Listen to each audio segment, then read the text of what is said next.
the KMNN studios, this is the Kids Morning News Network. Hello, it's Friday, March 29th, 2024, and I'm Alex in the KMNN studio in New York. It's Mermaid Day, those wonderful sea creatures that are half a fish.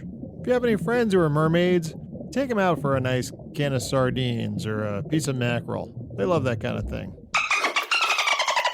10, 9, 8, 7, 6.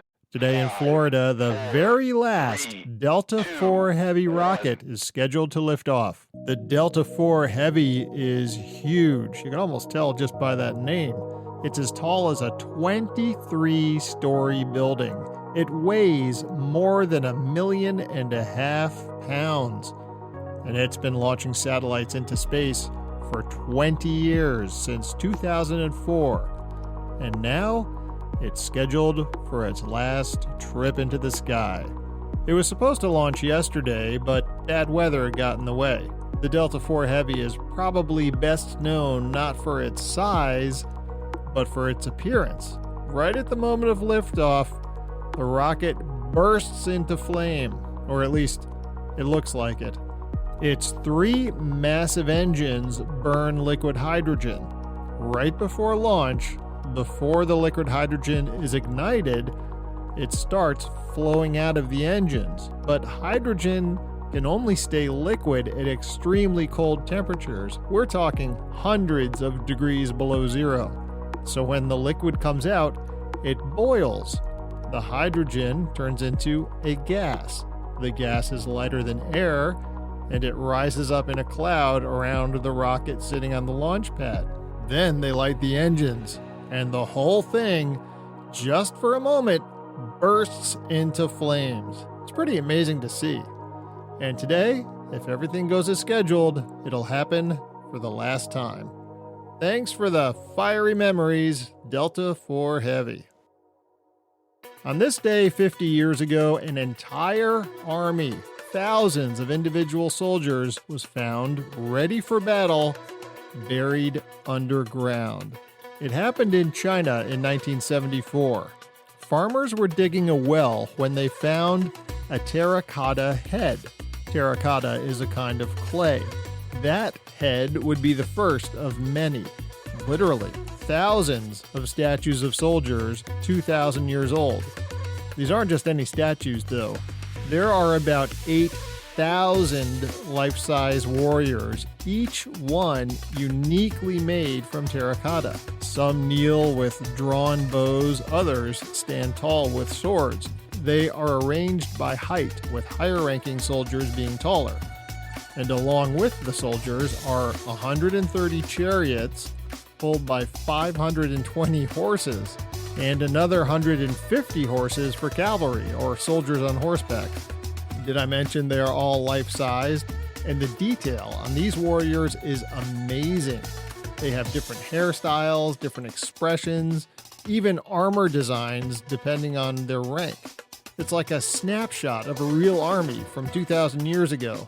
And all these years later, archaeologists are still uncovering more warriors and learning about their weapons and clothing. But why were these thousands of statues buried? Well, they were built to guard the tomb of the first emperor of China. He wanted a powerful army to protect him even in the afterlife. Back then, emperors were like rock stars, and he believed that he deserved the best protection even after death. The Terracotta Army, as it's known, is one of the most incredible archaeological finds ever. It gives us a glimpse into a powerful ancient empire and the beliefs of its people. It's like a history museum come to life, showing us a real army from thousands of years ago. So if you ever see a picture of the Terracotta Army, imagine all those warriors standing guard for thousands of years, ready to protect their emperor for eternity. It's riddle time. Wednesday's riddle was, this is something you catch, but can never throw. What is it? a cold. Hopefully you haven't caught one of those recently. Today's riddle is, this is something that belongs to you, but it's used by everybody else. It belongs to you, but it's used by everybody else. Answer on Monday. Do you ever talk to your dog? Do you think they understand you? Researchers say they probably do, and better than you might think. In a new study published in Current Biology, dogs were tested in a doggy way. Scientists put painless electrodes on dogs' heads to measure the electrical activity in their brains. This is a way to see when their minds are working hard for a dog and when they're not. Then the dog's owners stood on the other side of a window. They had some of the dog's favorite toys with them.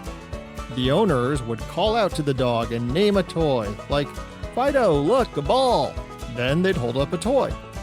If they held the same toy that they said, like in this case a ball, the dog's brains showed activity. They were excited. Fido likes to play with the ball. But when what the owner said didn't match the toy they held up, like they said a ball, but they held up a squeaky duck, the dog's brains were much more active. And scientists say that most likely shows the dogs were surprised that the toy they saw didn't match the word they heard. So the dogs knew which word matched each toy. No word yet on how many different words for treats they know. And if they're anything like my dog, about 1,000. The weather in Florida today is scheduled to be nice for the last launch of the Delta IV Heavy rocket. In the Mountain West, you'll see some rain and snow, and way up in northern Maine. And it could be windy in the desert Southwest. Well, that's the show. Thank you very much for listening this week. If you liked this episode, please hit the stars on your podcast app. And, of course, subscribe, share, and most important, spread the word about the Kids Morning News Network. Grown-ups, if you'd like to become a supporter, there's a link in the episode description. No pressure, but even $3 a month would help with production costs.